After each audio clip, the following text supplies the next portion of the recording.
Bonsoir à tous et bienvenue dans NCI 360, le magazine de la rédaction de NCI. Le suspense est levé. La CAN 2023 aura lieu en Côte d'Ivoire en janvier et février 2024. L'annonce a été faite cet après-midi par la CAF et c'est le premier sujet de ce soir qui nous permettra de parler de l'actualité sportive dans notre pays. L'actualité est aussi marquée par la commémoration du 2e anniversaire du décès de l'ancien Premier ministre Amadou Gon Coulibaly, un sujet qui nous permettra de déboucher sur la vie politique dans notre pays. Pour cette première partie d'émission, j'ai le plaisir de recevoir pour vous et chez vous Zoumana Diakité. Bonsoir, vous êtes journaliste sportif. Bonsoir Evelyne Debord. Merci d'être là. Magloire Diop, journaliste sportif, un habitué de ce plateau. Bonsoir Evelyne. Annoncia Sewe, journaliste sportif également, qui sourit et qui va nous expliquer pourquoi il sourit. Bonsoir, merci d'être là. Toujours heureux de parler de sport sur cette chaîne. Toujours heureux de parler de sport. Et Aimé Gueye, journaliste sportif. Bonsoir Aimé Gueye. Bonsoir Evelyne. Moins heureux qu'Annoncia où la joie est au même niveau. C'est pourquoi il rit, on va nous expliquer tout à l'heure. D'accord. Et puis nous avons Anod Dakouri, journaliste sportif également. Bonsoir Anod. Bonsoir Evelyne. Merci d'être là. Vous l'avez constaté, chers téléspectateurs, je suis entourée de journalistes sportifs. Le suspense est levé. Certains s'y attendaient. La CAN 2023 a été reportée en 2024. Commentaire, Annoncia Sewe. D'abord, je suis un peu surpris de cette danse des dirigeants de la Confédération africaine de football. Lorsque, sous pression de la FIFA, la CAF a décidé de programmer la CAN en juin et juillet, on s'est dit qu'est-ce qui leur est passé par la tête. On sort d'une CAN au Cameroun où on a pu jouer en janvier et février. Pour la Côte d'Ivoire, on parle de juin et juillet. Aujourd'hui, ils se sont rendus compte. Peut-être qu'ils ont vu ce qui s'est passé ces derniers mois à Abidjan avec les pluies diluviennes. On a vu assez de pluies, les intempéries. Ils ont compris véritablement que même une projection sur 1 an, 2 ans, il pleuvait en Côte d'Ivoire, en Afrique de l'Ouest surtout, à partir de cette période de juin et juillet. Ils sont revenus à la raison en misant sur janvier et février 2024. C'est une bonne chose, mais moi je le dis, et partout où je parle, je dis, soyons focus sur nos infrastructures. À l'heure actuelle, nous avons un seul stade partiellement homologué par la CAF, qui est le stade de Yamoussoukro. Travaillons, livrons nos infrastructures à temps à partir de décembre 2022, parce que ça fait 8 ans que nous avons l'organisation de cette CAN. Travaillons, soyons prêts et ne regardons pas la danse de la CAF. D'accord. Aimé Gueye, est-ce que c'est un avis que vous partagez? Est-ce que pour vous, au départ, juin n'était pas une bonne date? Absolument. Absolument. Je pense qu'en tant qu'observateur averti de la scène sportive en Côte d'Ivoire, on était quand même assez surpris de savoir que la CAN en Côte d'Ivoire doit se dérouler en juin-juillet, qui est une période où il pleut beaucoup. On l'a vu il y a 2 semaines en arrière, la rencontre Africa Stade d'Abidjan dans le cadre de la voie de l'ingénieur de la Ligue 2. La Côte d'Ivoire, Abidjan a été arrosée abondamment de pluie. À la limite, on a répondu ce match à 2 reprises. Il a failli la 3e reprise pour que ce match ait lieu. Donc, ça a attiré l'attention des uns et des autres. À la suite d'annoncer à Sewe, je ne sais pas comment les gens ont calculé en Côte d'Ivoire. À partir de mai, juin, juillet, il pleut énormément. Donc, ils se sont ravisés, mais on a perdu du temps pour rien. D'accord. Zoumana Diakité. Moi, je me dis comment le calcul a été fait pour arriver à juin? Je me dis que la CAF voulait rester fidèle à son timing, qui est de jouer désormais la CAN les années impaires. La CAN au Cameroun devait se jouer en 2021. La pandémie mondiale de Covid-19 a amené donc ce glissement de date pour se jouer en janvier 2022. La CAF, donc, voulant revenir dans son timing normal, a programmé la CAN en Côte d'Ivoire en 2023. Mais heureusement pour nous, la CAF a un bureau à Abidjan, qui est à la Riviera Palmeraie. Ils sont donc là, ils ont pu se rendre compte de la pluviosité qui est très élevée en Côte d'Ivoire en cette période de juin et de juillet. Ils ont été témoins de ces pluies diluviennes qui se sont abattues sur Abidjan. Leur rapport donc a été amené au siège central qui est au Caire. Et puis voilà, la CAF s'est réunie ce matin. La conférence de presse tenue par Patrice Motsepe nous a permis de comprendre que la CAN est décalée pour le mois de janvier 2024. C'est une très bonne chose pour la Côte d'Ivoire. Cela nous permettra, comme Arnaud l'a dit, d'achever nos infrastructures. Et puis surtout, cela permettra à la CAF de revenir en Côte d'Ivoire. Ce n'est plus en décembre, comme Arnaud l'a dit, parce que dans les textes qui régissent la CAF, à 6 mois avant la compétition. Il faut voir si tout est prêt. La CAF donc devait être là en décembre pour faire ses inspections. Ce ne sera donc plus en décembre, mais ce sera plutôt en juin 2023 que la CAF viendra. On sera donc à 6 mois de la CAN qui se joue en janvier. C'est donc une très bonne chose pour la Côte d'Ivoire. D'ici juin 2023, c'est sûr qu'on sera prêt. Magoua Diop, êtes-vous surpris par ce report? Non, je ne suis pas surpris. Je suis pas surpris, Evelyne. Disons que c'était dans l'air. Vous s'y attendez? Oui, on s'y attendait. On s'y attendait. C'est d'autant plus que le secrétaire général de la CAF, Véron Mosengo Amba, avait déjà dit que la question était à l'étude au niveau du comité exécutif. Donc, je pense qu'on pensait que la décision allait être prise lors de l'Assemblée générale qui est prévue en août. Mais je pense que le comité exécutif a allé un peu plus vite en prenant cette décision à l'issue de sa réunion. C'est une décision qui règle un problème, mais qui soulève d'autres problèmes qu'on pensait être déjà réglés. Quel problème, par dans exemple? toute chose, il y a des avantages et il y a des inconvénients. Vous faites allusion à C'est quel clair problème? que décaler la CAN à janvier 2024, ça crée des problèmes au niveau du calendrier international. C'est ça. Vous savez, lors de la dernière CAN qui a eu lieu au Cameroun, les équipes nationales n'ont disposé de leur effectif en totalité qu'une semaine, alors que les textes de la FIFA prévoient 14 jours avant la compétition. Et là, par exemple, notre équipe nationale, la Côte d'Ivoire, on a eu pratiquement 6 jours pour pouvoir travailler ensemble parce que la FIFA avait dû prendre une décision sous la pression des clubs européens, des grands clubs européens, avait dû prendre une décision de telle sorte que les joueurs devaient être... Les clubs européens avaient le droit de maintenir les internationaux jusqu'au 3 janvier. Donc, les équipes n'ont pas pu se préparer assez tôt. Une telle décision en Côte d'Ivoire, pour l'édition en Côte d'Ivoire, ça poserait encore... Également le même problème. Encore problème, c'est clair. Et puis maintenant, deuxième problème, moi, je suis un Ivoirien, quand même, je connais un peu mon pays. On a déjà vécu un peu cette situation en 2018 quand, sous le président Ahmad, la CAF avait décidé du glissement. Cela avait entraîné un relâchement total au niveau des autorités ivoiriennes. On était en train d'aller, comment on appelle, de mettre l'accent sur les travaux. Et dès que la CAF a décidé du glissement, il y a eu un relâchement. Tous les financements avaient été affectés à d'autres. D'accord, on y reviendra certainement. Okay. Le temps pour Arnold Dakouri de donner son avis sur ce report. Oui, je voudrais tout d'abord souligner que c'est une tradition pour l'Afrique de recevoir la Coupe d'Afrique autour des mois de janvier, février, déjà depuis plusieurs années. Mais il se trouve qu'il y a une forte pression en ce moment des clubs européens sur les instances que sont la FIFA et autres pour que la CAN n'ait pas lieu en période de janvier-février afin que ces clubs-là aient à disposition leurs meilleurs joueurs africains. Voilà. Donc, on avait décidé d'aller en juin, juillet, mais la nature a fini par ouvrir les yeux de tout le monde. Le football, ce n'est pas du water polo, on ne peut pas jouer dans l'eau. Dieu merci pour la Côte d'Ivoire, Dieu merci aussi pour la CAF. Donc, c'est un soulagement pour tout le monde. C'est un soulagement pour la Côte d'Ivoire, d'autant plus qu'il y avait un gros retard dans certaines infrastructures. Quand on voit le stade Félix Houphouët-Boigny, par exemple, au mois de mars, qui était à 25% de finition, alors que la CAN nous a été attribuée depuis 2014, ça nous a fait vraiment réfléchir. Donc, je pense que ce report est une bouffée d'oxygène pour nous. Ça permettra certainement aux autorités, comme l'a dit tout à l'heure Niaye Ouledei Magloire, d'accélérer les choses afin que la Côte d'Ivoire puisse être prête dans les délais. Est-ce que vous êtes en train de nous dire qu'on n'était pas prêt? Moi, j'ai lu cet après-midi ce tweet du Premier ministre Patrick Hachi qui a dit dans tous les cas, on était prêt à accueillir cette CAN annoncée à Séoul. Non, le président de la CAF a été clair au niveau d'avancement des travaux. La Côte d'Ivoire est bien partie, il l'a signifié. Et encore, la directrice de l'ONS a précisé que les délais seront tenus, confirmés par le ministère des Sports. On nous annonce même que le match des éléphants face aux îles Comores pourrait avoir lieu au stade de Bouaké, qui est presque fini à 94%. Donc je pense que, c'est pour ça tout à l'heure, il parlait d'être prêt.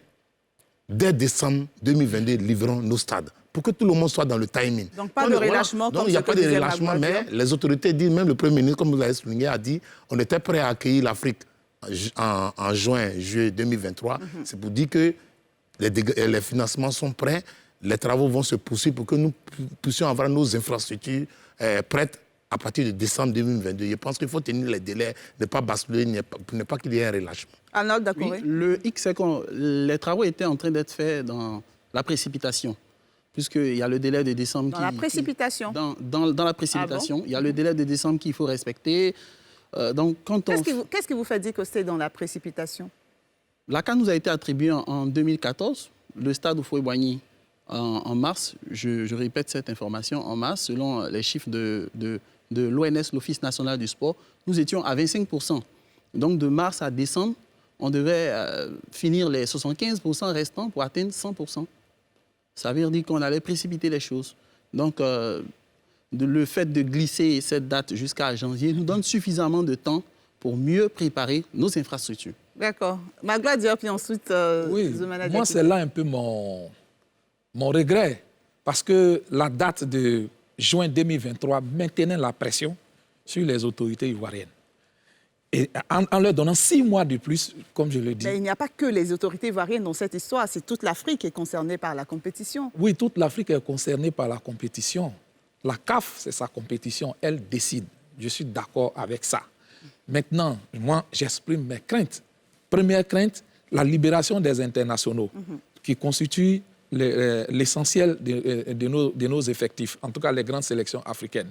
Ce n'est pas seulement en Côte d'Ivoire que le problème va se poser. Donc, on va revenir à un problème qu'on pensait régler. Deuxième inquiétude, je l'ai dit, on l'a déjà vécu en 2018. Dès que la CAF a fait le glissement, tout l'argent qui était prévu pour la CAN, la Côte d'Ivoire n'est pas un pays riche. La Côte d'Ivoire n'est pas un pays riche. Chaque fin de mois, l'État ivoirien fait face à des tensions de trésorerie. Donc, dès qu'il y a eu le glissement, les financements ont été affectés à d'autres charges. Et la Covid est venue empirer la situation. D'où les différents retards qui ont été constatés sur les chantiers. Maintenant qu'on s'est remis en marche, ce nouveau report-là, je crains. Je me réjouis que le Premier ministre essaie de rassurer l'opinion. Par exemple, je pense son message là, son tweet, mais destiné par exemple à moi qui a des craintes sur le fait qu'on prenne l'argent de la CAN pour aller utiliser ça encore pour autre chose. Et pour ne pas que ça nous crée des retards. Et donc, ce qui était prévu, je souhaite qu'on ne touche pas à cet argent-là et que cet argent-là serve à quoi il était prévu qu'on termine tous les travaux dans les délais comme si on devait organiser la CAN en juin 2023. C'est ce que je souhaite, que tous les chantiers soient prêts au plus tard en mai 2023. On vous a bien compris, Magloire, on vous a bien compris. Zoumana Diakité. Alors moi, j'estime que la CAF décide de ce glissement de date, pas parce qu'elle craint que la Côte d'Ivoire ne soit pas prête pour le mois de décembre. La CAF a pris comme élément référentiel le climat. Les conditions climatiques. En cette période de juin, juillet. C'est ce qui a motivé donc cette conférence de presse de Patrice Motsepe annonçant le report de la CAN. Il précise que c'est en accord avec les autorités.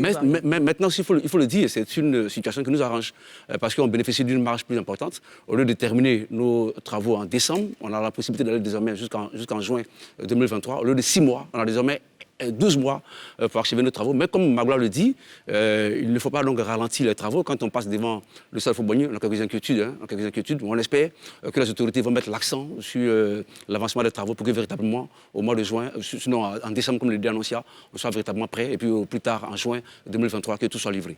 Moi, je pense que c'est un défi énorme que lance la CAF à travers ce report à la Côte d'Ivoire. Si d'ici décembre 2022, comme l'ont promis toutes nos autorités, si les différentes autorités ne sont pas prêtes, ça veut dire qu'on n'était pas prêt pour organiser cette CAN. Je souhaite tout simplement que les dates prévues soient tenues. Si ce n'est pas tenu et qu'on dise que, comme ça en janvier 2024, on va prendre notre temps, ça veut dire que nous ne sommes pas prêts. Comme annonceur l'a dit, depuis 2014, cette Coupe d'Afrique a été allouée à la Côte d'Ivoire. 8 ans. Et c'est toujours au dernier moment qu'on va couler les points par ici, qu'on va mettre les derniers petits par là. C'est un défi que la CAF lance à travers ce report à la Côte d'Ivoire de relever ce défi. D'accord, merci. On va maintenant changer de sujet. Comme je le disais à l'introduction, ce sujet nous permettra de parler de l'actualité sportive en Côte d'Ivoire. Et la Fédération ivoirienne de football a tenu ce mardi sa 60e Assemblée générale ordinaire. Suivons ensemble ce reportage de la rédaction de NCI et on en parle juste après.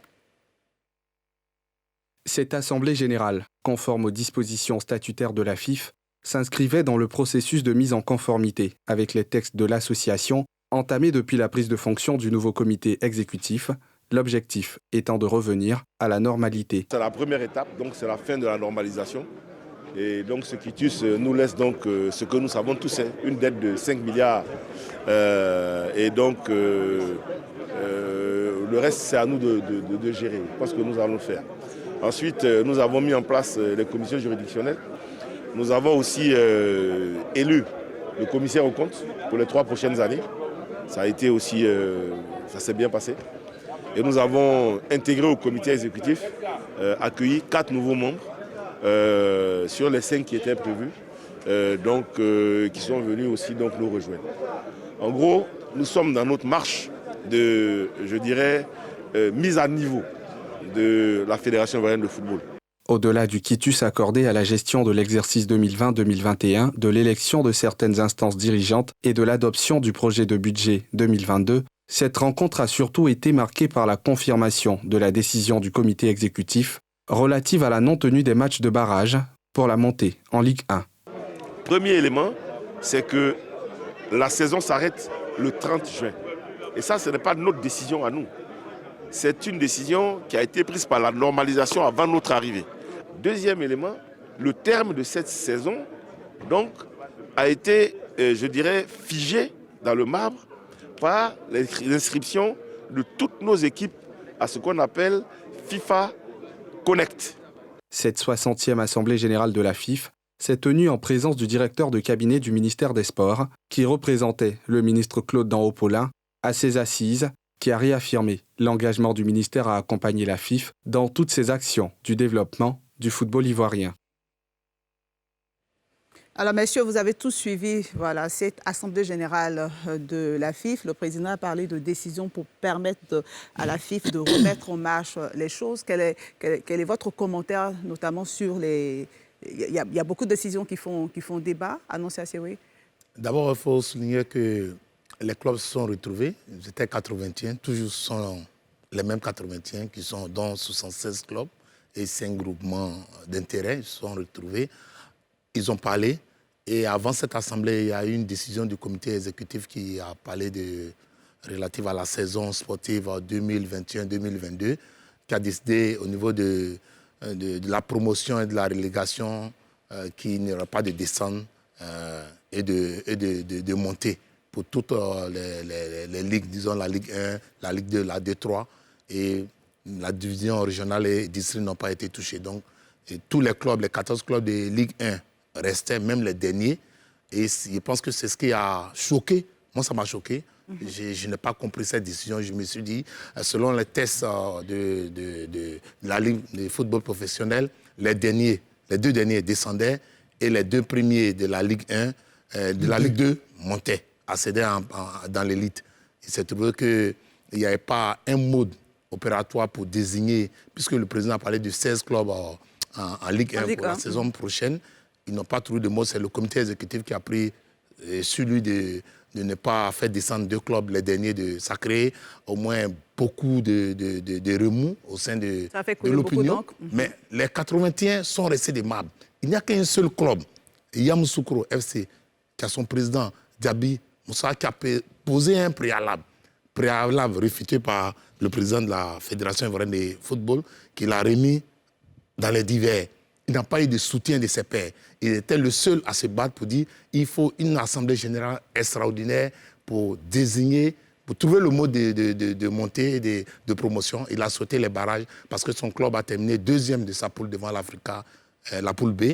Le stade est monté et il espérait au moins qu'il y ait des barrages. Les 2 derniers de la Ligue 1 pourraient jouer contre les deux deuxièmes de chacun des poules de la Ligue 2. Ça n'a pas été fait, n'a pas été attendu. Une fois arrivé dans les débats au niveau des divers, les mauvais élèves ont soutenu le comité exécutif. Les mauvais élèves? Oui, je le dis parce que quand ils posent un problème, ils devaient avoir au moins le soutien de tous les clubs pour dire non, il faut des barrages. Ils ont accepté la décision du comité exécutif qui a expliqué que ce n'est pas de notre fait. On est tenu par une date, puisque quand on parle de FIFA Connect, on ne peut pas aller au-delà du 30 juin. il faut tenir les délais. On ne peut pas organiser des barrages. Nous avons pris la décision sur nous de proposer un organigramme, quelque chose, et les clubs, dont la majorité des clubs ont accepté. Le seul qui a adoubé la consternation au niveau de la population, c'est Yamoussoukro FC, qui vraiment est remonté. Très bien. Je relève 2 faits. Hein. Le premier fait, c'est que le président Idriss Diallo a tenu parole en disant qu'il allait intégrer 5 nouvelles personnes au comité exécutif. Il a intégré 4, dont 3 sont proches, il y a 2 qui sont proches du camp adverse, notamment le président de Shadrach, qui est proche de Didier Drogba, et le président Hervé Siaba, qui est proche de Sori Diabaté. Donc pour ça, il a tenu parole, pour donc respecter son slogan qui est « Rassembler pour développer ». Deuxième fait, sont les décisions qui fâchent. Décisions concernant bien sûr les montées ou les descentes. Mais diantre, je m'excuse du mot, comment on peut maintenir des médiocres dans l'élite de notre football? Des médiocres? Oui. Quand vous prenez... Bien sûr responsable. Je pèse mes mots. Comment on peut maintenir un club comme le club Omnisport de Korogo, qui a eu 15 petits points en 26 journées? Quand vous comptabilisez, à la limite, ça fait demi-point par journée. 0,5 par journée.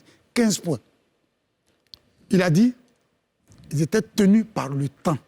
Ils devaient donc respecter le délai qui était de 30 juin. 30 juin, exactement. Voilà. Et là, comme annoncé, il a dit tout à l'heure, malheureusement, il n'y a pas de solidarité au niveau des dirigeants du football en Côte d'Ivoire. Seul le président de Yamoussoukro a crié comme il était dans un désert. Il n'a pas été compris. Mais ce que je veux dire, la question que je me pose, c'est que est-ce que les décisions qui sont issues du comité exécutif sont-elles au-dessus des décisions qui sont issues d'une assemblée générale de la Fédération ivoirienne de football? Voici la problématique que pose cette décision de maintenir l'avant-dernier et le dernier. C'est vrai que dans son programme, il a dit qu'il devait donc augmenter le nombre des équipes en Ligue 1 à 16. Donc ça respectait un peu. Mais, je le dis et je le répète, le fait de maintenir une équipe comme Korogo en Ligue 1, envers et contre tous, on a mal pour une question d'éthique. Mais Bébé Gueye, on vous a bien compris, Zoumana Diakité. Alors, nous étions à l'Assemblée générale du 11 juin. Le 11 juin, cette Assemblée générale qui s'est tenue au plateau, le président Idriss Diallo, devant tous les journalistes qui étaient là, je pense que nos confrères sur le plateau étaient également présents dans la salle, le président Idriss Diallo a dit que le mode opératoire pour passer de 14 à 16 reviendrait au club qui allait faire des propositions à la Ligue professionnelle. Et la Ligue professionnelle allait remonter ses propositions au comité exécutif. Les clubs se sont effectivement réunis à la Ligue professionnelle. Ces clubs ont fait des propositions. Sur 3 propositions qui ont été faites par les clubs, il a été retenu les barrages. Maintenant, le président Idriss Diallo pose le problème du 30 juin comme date butoir pour l'arrêt de la saison en Côte d'Ivoire. On se pose la question en tant qu'observateur. Est-ce que le football féminin n'est pas concerné par ce 30 juin, puisque les filles continuent de jouer au football? Le week-end prochain, les filles joueront la 17e journée en retard du championnat de Côte d'Ivoire de football féminin. Ne sont-elles pas concernées par l'arrêt de la saison le 30 juin? Cela pose quand même un problème d'éthique. On ne peut pas faire quand même la promotion de la médiocrité, comme Emegei l'a dit. Pour vous, c'est la promotion de la médiocrité. Absolument. Tout en précisant que vous êtes entièrement responsable de vos propos. Absolument, absolument. Je l'assume. On ne peut pas maintenir dans l'élite, on dit bien l'élite du football ivoirien, on ne peut pas maintenir une équipe qui a terminé la saison avec 15 points en 26 matchs. C'est quand même une ratio de 0,5 points par match. Et puis, on maintient en Ligue 2 des équipes qui ont eu 43 points en 22 matchs, soit 2 points par journée. Je vais faire allusion à l'OFC Adiaké et à Yamoussoukro FC qui ont terminé 2e de leur poule.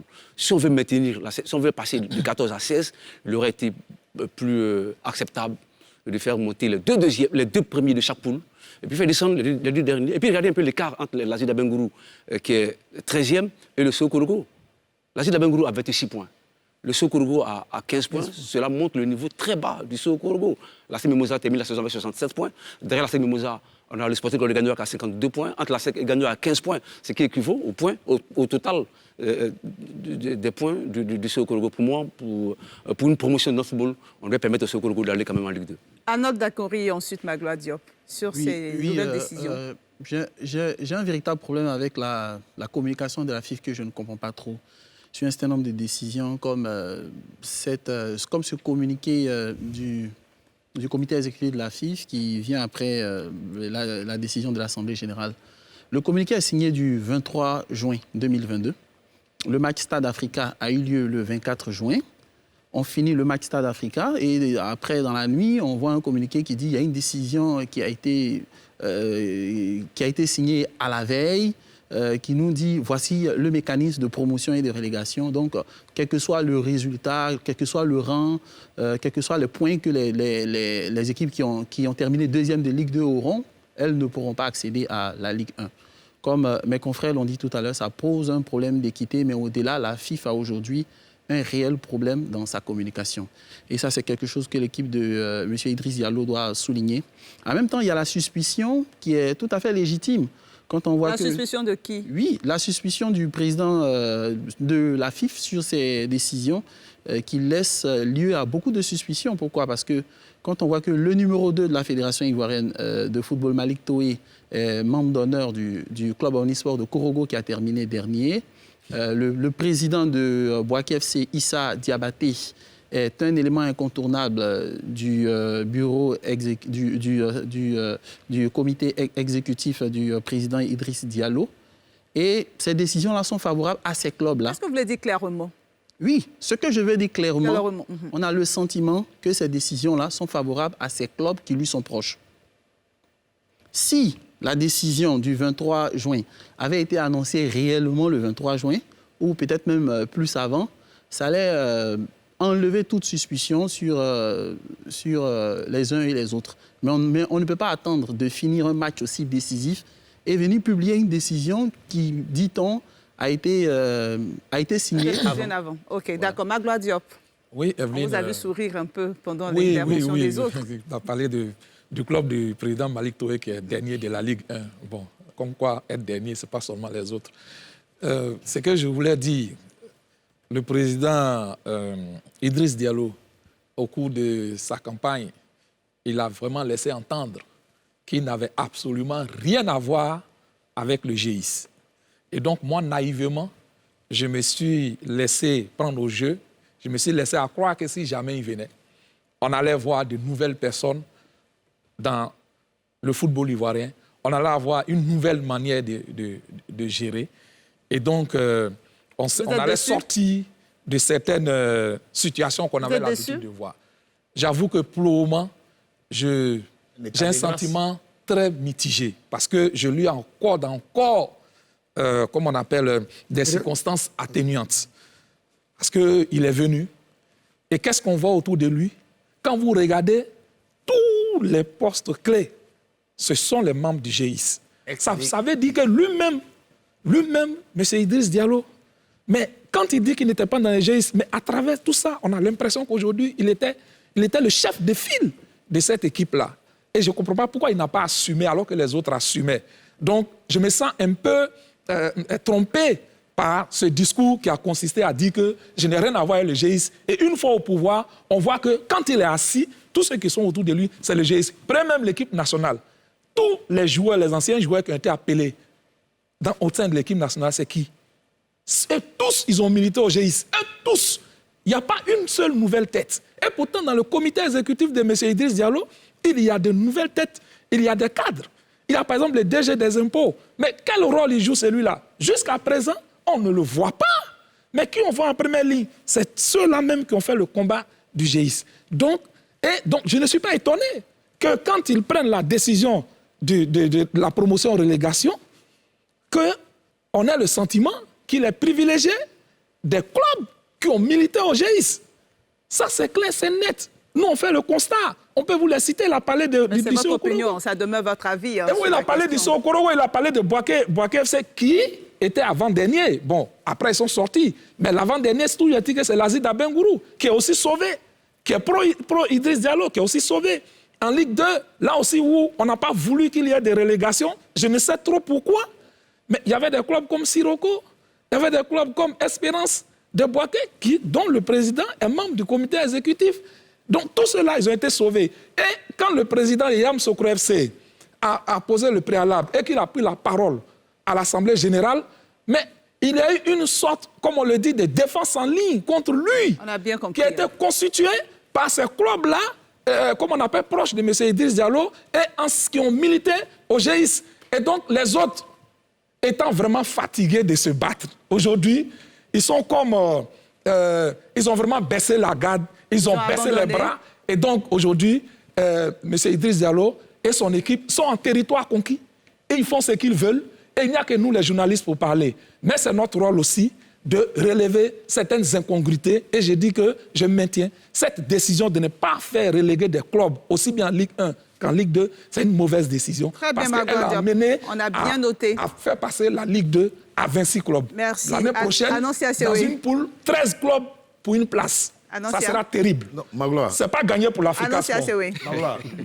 Je vous rappelle qu'il n'y a plus de GIS. Et il faut que, nous sommes des journalistes, il faut qu'on comprenne au moins que quand on parle de 81 clubs, c'est eux les responsables, Magloire. 81 membres actifs. 81 membres, ce sont eux. Ce sont eux les responsables. Ils vont à une assemblée du 11 juin 2022. Ils donnent pouvoir au comité exécutif de trancher le mode de relégation et de promotion. C'est à eux. Lorsque le président de Yamoussoukro FC a posé le préalable, il n'a pas été soutenu. Et puis M. Idriss Diallo a battu Sori Diabaté de 2 voix. Lorsque vous avez un candidat comme Didier Drogba qui propose 150 millions au club de Ligue 1 et qu'ils choisissent un programme d'Idriss Diallo, c'est parce qu'ils ont confiance en lui. Donc, ce n'est pas une affaire de se fatiguer. On ne peut pas se fatiguer de se battre. Aujourd'hui, nous voyons le football.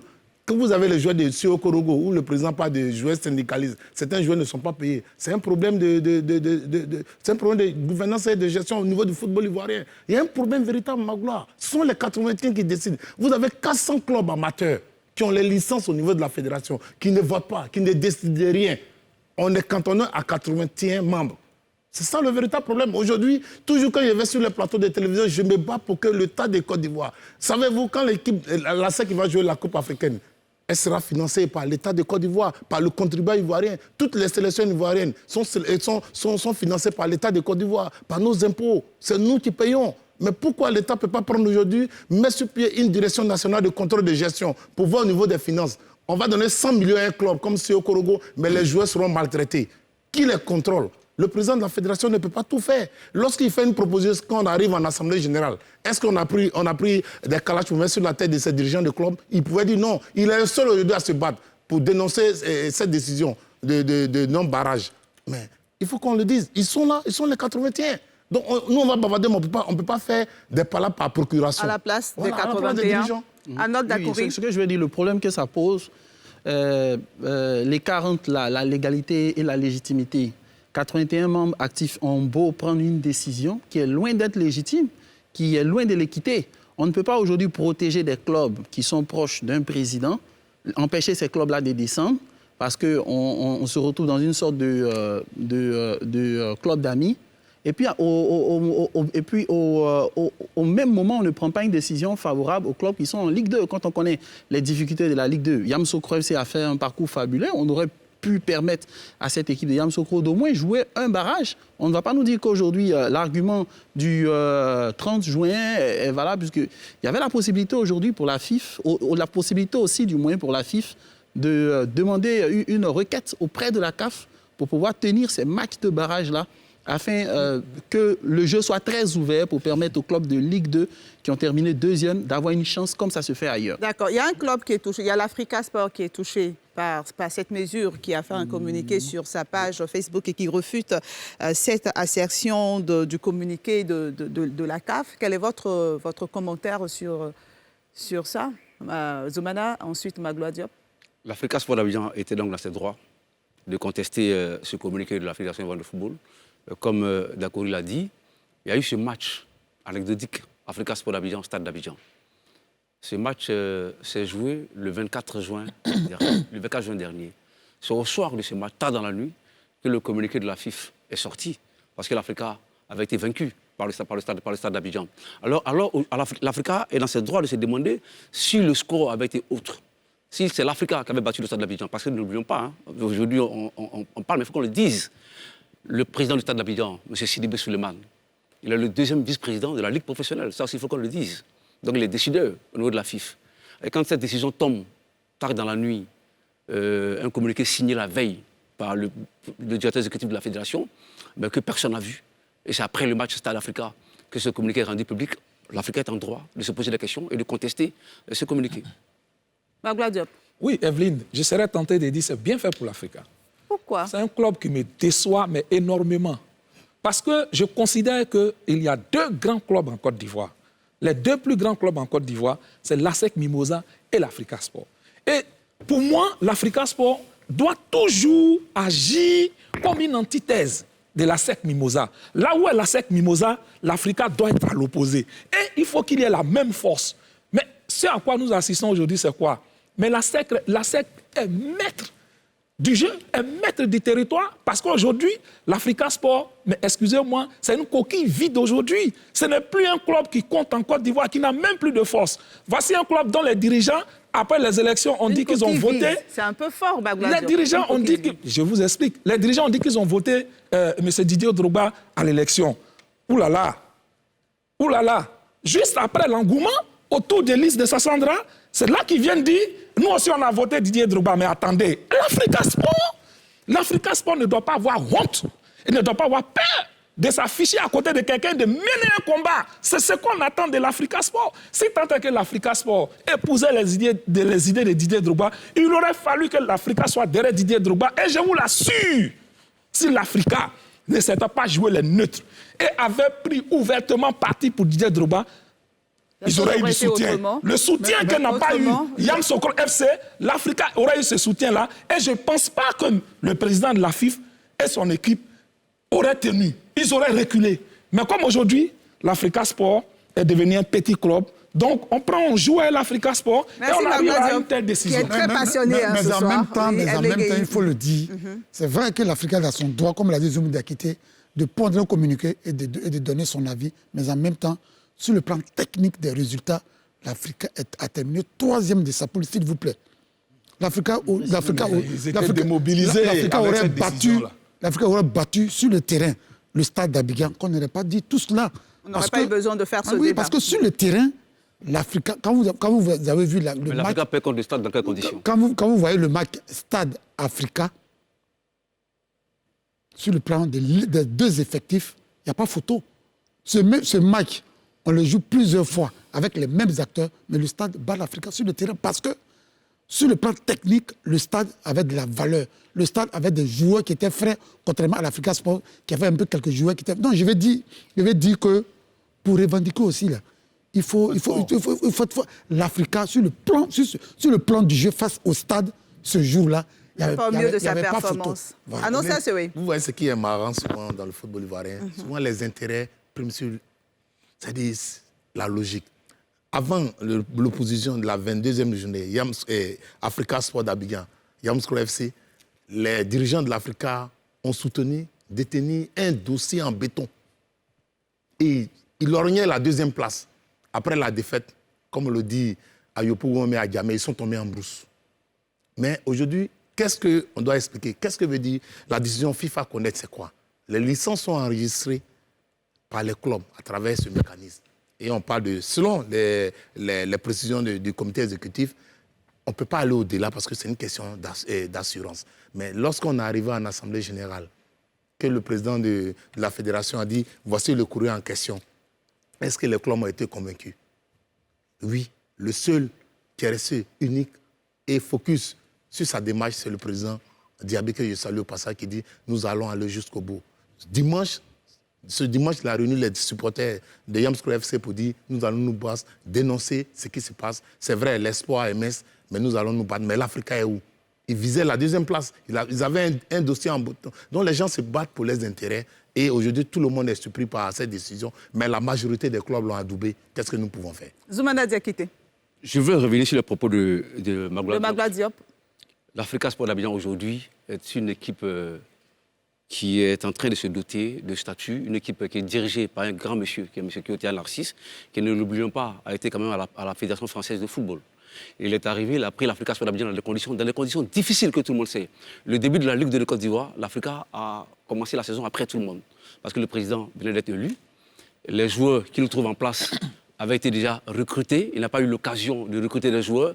Il entame la saison avec ces joueurs qu'il trouve en place. En cours de saison, il se rend compte qu'il faut faire quelques aménagements. Il change d'encadrement technique.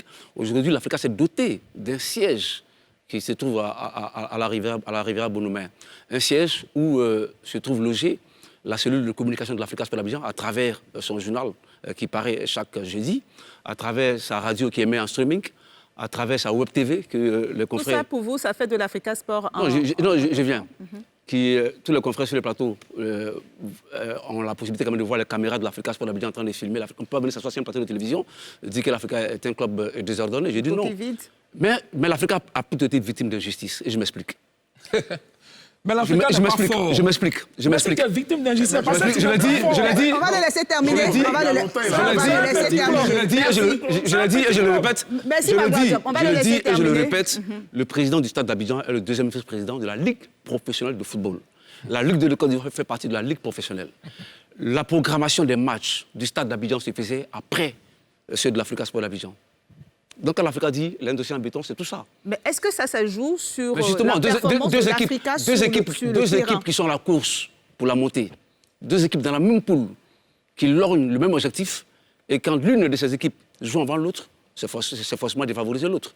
L'Africa a joué tous ses matchs avant le Stade d'Abidjan. Le Stade d'Abidjan jouait donc en fonction des résultats de l'Africa Sport d'Abidjan. Jusqu'à ce que... la marche allait, parce que non.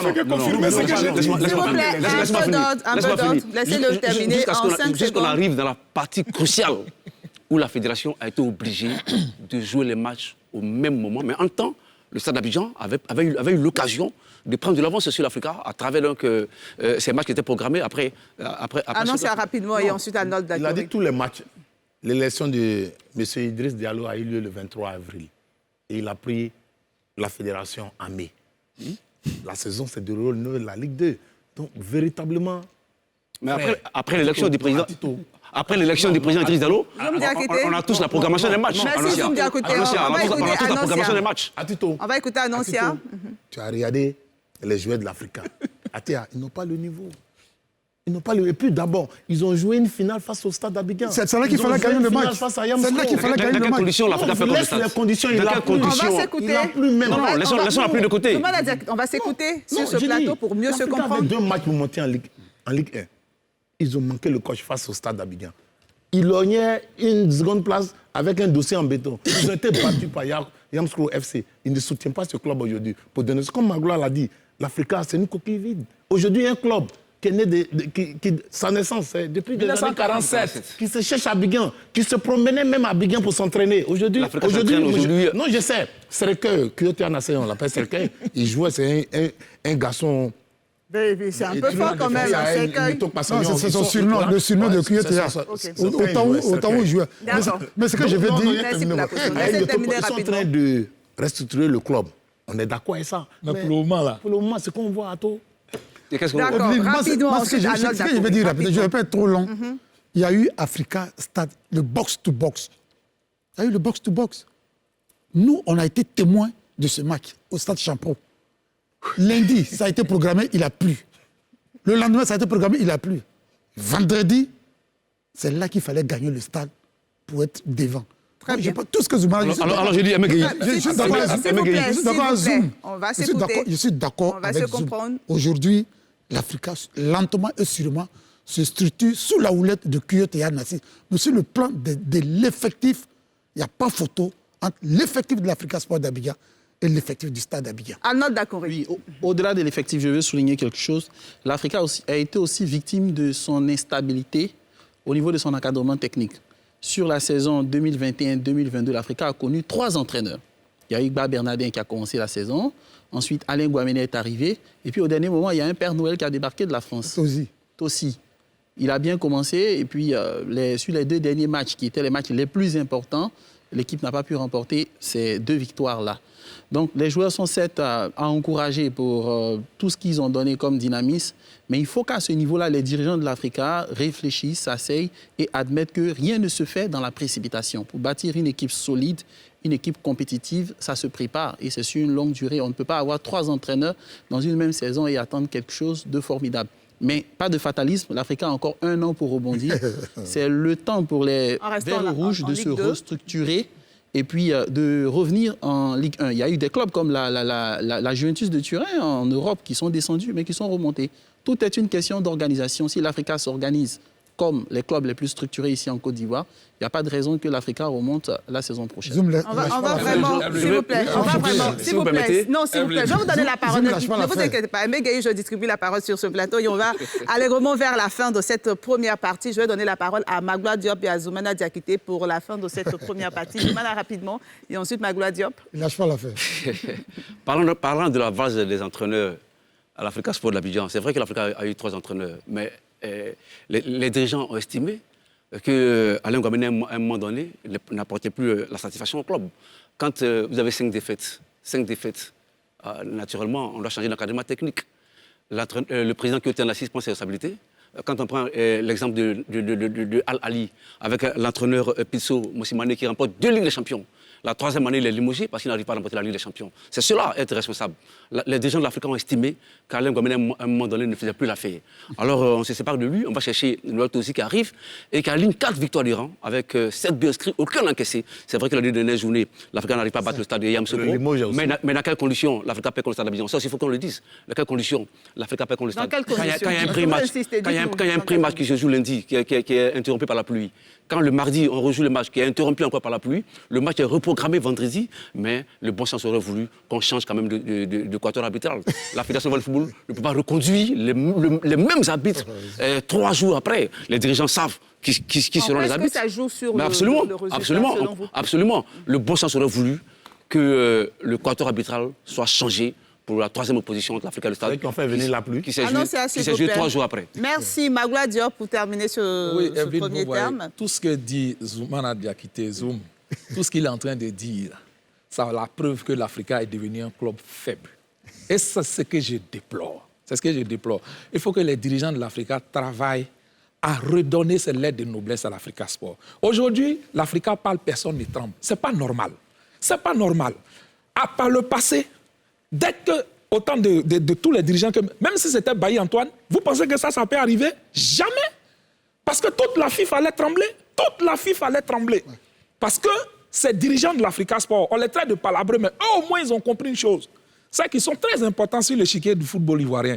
Mais aujourd'hui, le football ivoirien, on compose sans l'Africa Sport. L'Africa parle, personne ne tremble.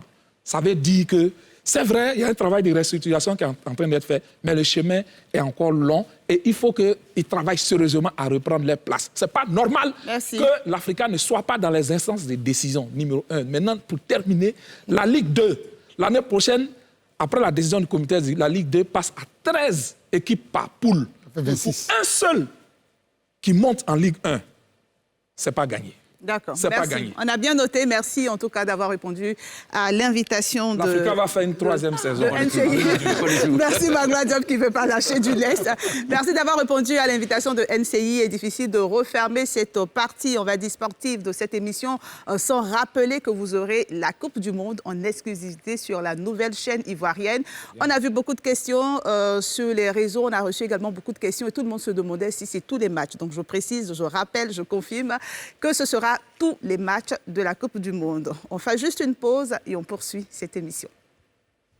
Bienvenue sur le plateau de NCI 360. Si vous nous prenez en cours, nous abordons cette 2e partie d'émission et bien évidemment avec ce 2e thème, Amadou Gon Coulibaly, 2 ans après. En effet, ça fait 2 ans que l'ancien Premier ministre nous a quittés. Je vous propose de suivre ce reportage de la rédaction de NCI et après, on en parlera avec nos invités.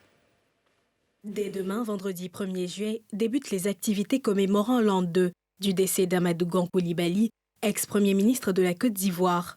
Sont attendus pour des conférences et des panels de hautes personnalités politiques telles que Lionel Zinsou, ex-premier ministre du Bénin, Alpha Bari, l'ancien ministre des Affaires étrangères du Burkina Faso, et Ulysse Gossé, journaliste français. L'intérieur du pays ne sera pas en reste, selon Bertin Yao Kwasi, directeur de l'IFP-AGC. Cette activité débute donc ce vendredi 1er juillet, en présence du Premier ministre, par la double cérémonie de graduation des auditeurs de la première promotion. Un panel de haut niveau réunira des personnalités autour du thème « L'Afrique face aux défis sécurité internationaux, la montée du terrorisme et la guerre russo-ukrainienne ». Le dimanche 3 juillet à Daloa, le mercredi 6 juillet à la Fondation Félix Houphouët-Boigny pour la recherche de la paix à Yamoussoukro, le jeudi 7 juillet à Bouaké.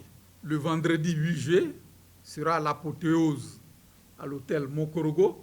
Cette dernière journée sera également marquée par des cérémonies religieuses organisées par la famille du défunt Premier ministre.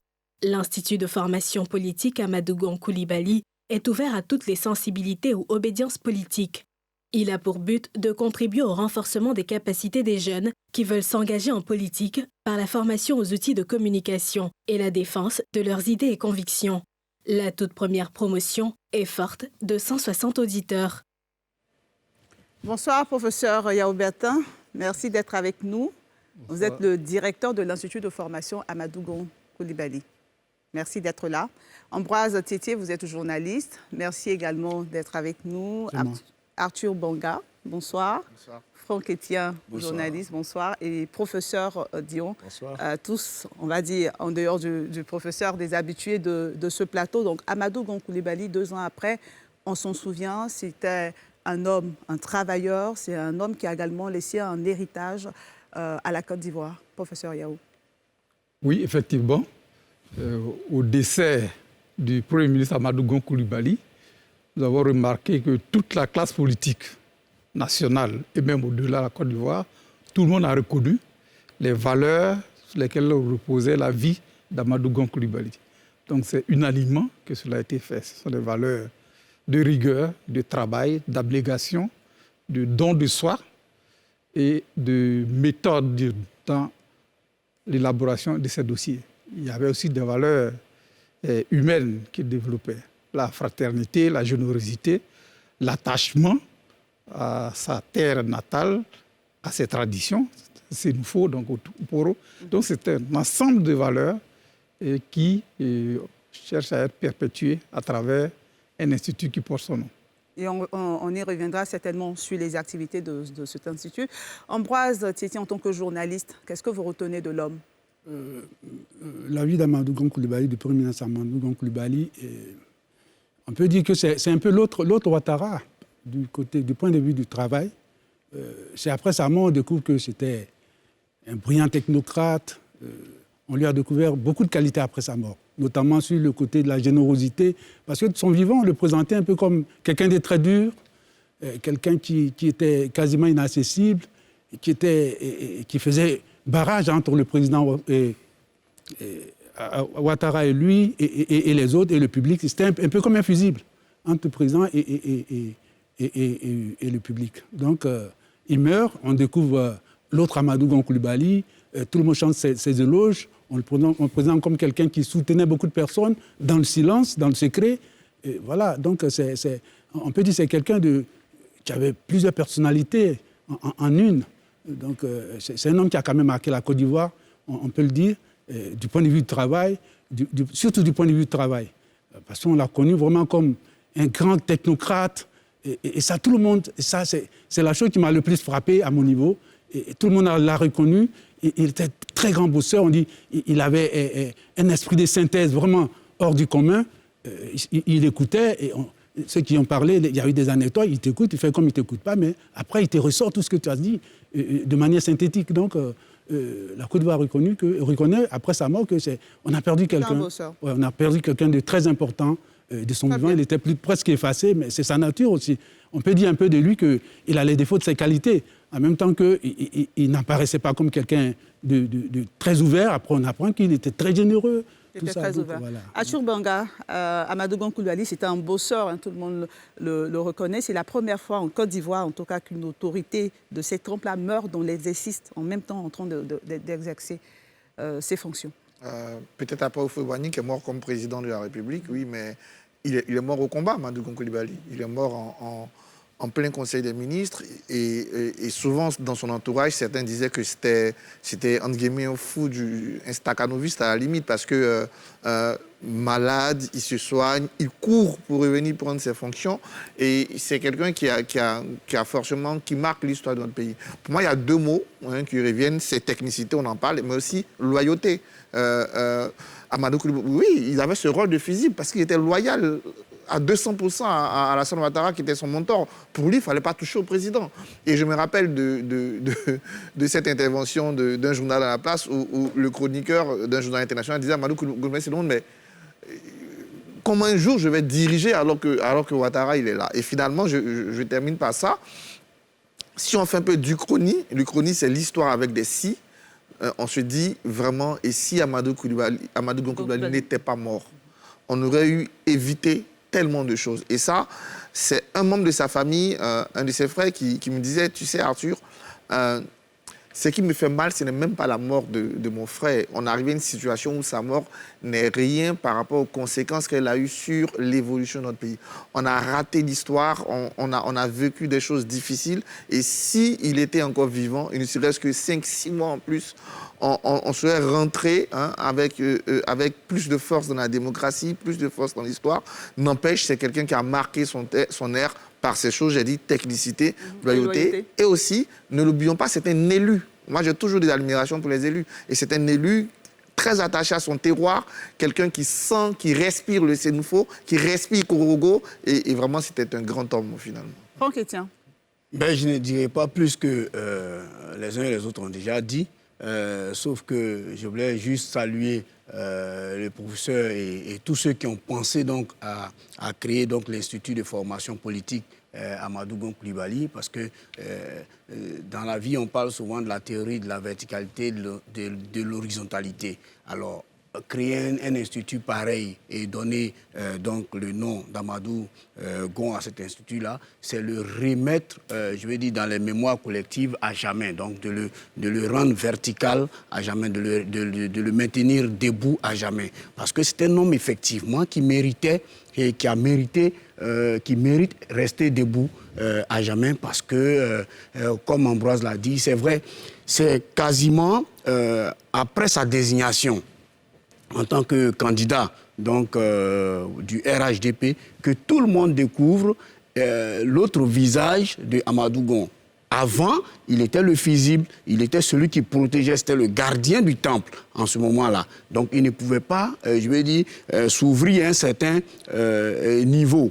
Mais dès qu'il a été désigné comme candidat à la succession du président de la République, on a tout de suite vu que le visage a changé et les témoignages autour de lui ont commencé à changer. C'était un Amadou Gon qui allait un peu plus au contact des populations. C'était un Amadou Gon qui avait un peu plus d'hommage, je vais dire, autour de lui. Et donc, aujourd'hui, moi, sincèrement, je dis bravo à ceux qui ont pensé lui consacrer l'Institut vraiment à son nom. Merci. Professeur Dion. Bien, quand les bruits et les passions se sont tus, et quand il y a la distance que nous impose le temps, il y a des chances qu'on soit objectif. Donc, ce qu'on est en train de dire là, ça commence à prendre le chemin de l'objectivité dans l'appréciation de la vie d'Amadou Gon. Je dirais 3 petites choses.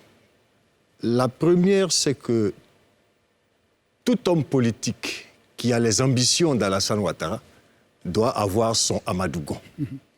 Et ici, on l'a dit, ce qui l'a caractérisé, c'est une loyauté exceptionnelle. Ouattara, c'était toute sa vie. La deuxième chose, je tiens cela de Barack Obama, il dit que la démocratie, c'est comme une course de relais. Mais le plus important dans la course de relais, ce n'est pas la course, c'est le relais. C'est comment on passe le témoin. Le président Ouattara avait trouvé quelqu'un à qui passer le témoin. La nature en a décidé autrement, mais ça interpelle tous les autres leaders politiques, tous les chefs d'État. Comment passer le témoin?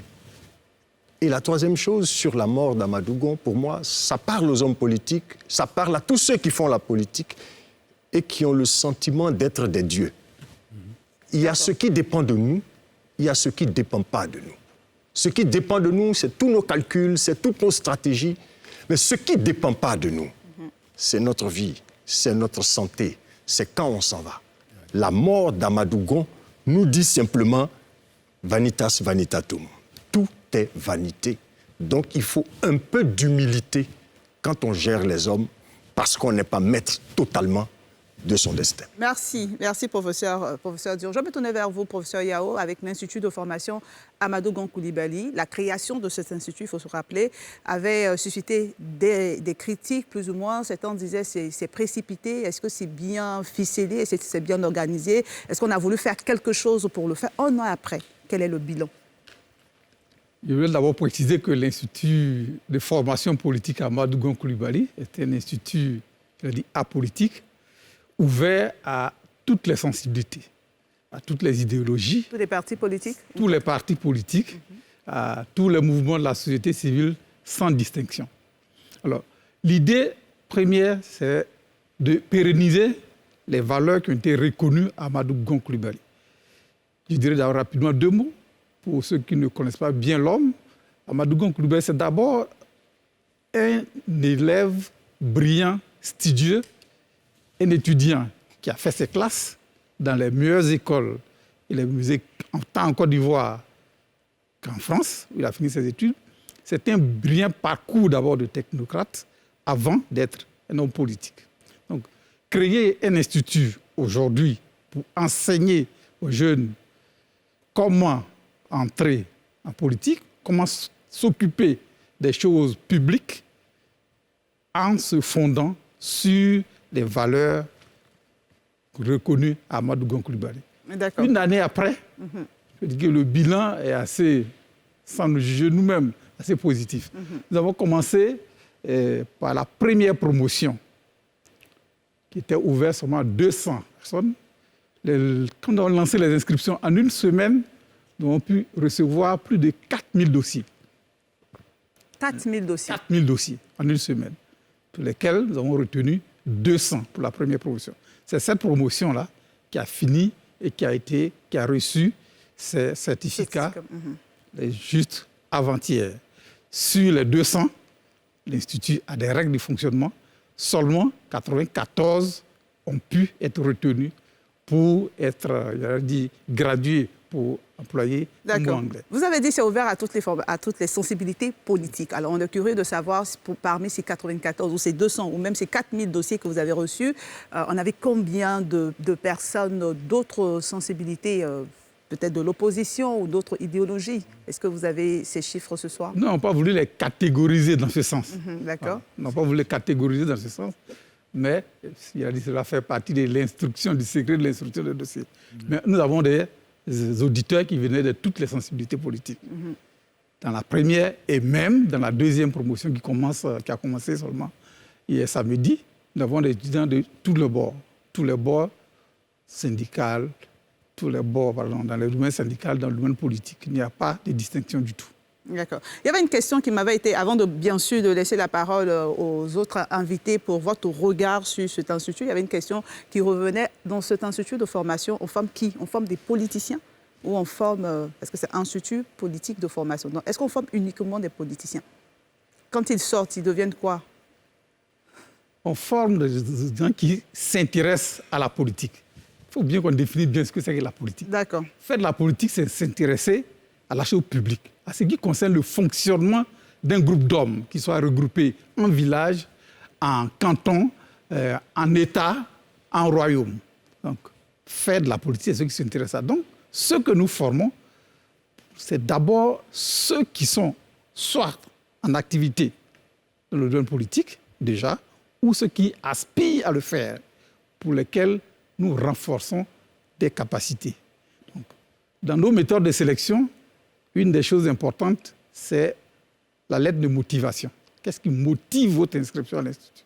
Donc, nous privilégions ceux qui sont déjà en activité en politique ou dans les mouvements de la société civile ou ceux qui aspirent à le faire. Donc, peut-être qu'on reviendra sur ce sur quoi on les forme. C'est ça. On reviendra sur le contenu. Moi, j'aimerais avoir votre avis, Arthur Bonga, Franck Etienne et tous les invités sur déjà votre regard sur l'Institut de formation politique Amadou Gon Coulibaly. Moi, je suis curieux de savoir quels critères gouvernent la sélection des différents candidats. Le premier critère, ce que je viens de dire, mais il y a des critères gages pour la formation des jeunes, parce que nous avons 2 programmes, un programme en direction des jeunes et un programme en direction des cadres. Pour les jeunes, le premier critère, c'est d'être âgé de 18 à 35 ans au maximum, avoir un niveau minimum du bac, de baccalauréat ou diplôme équivalent.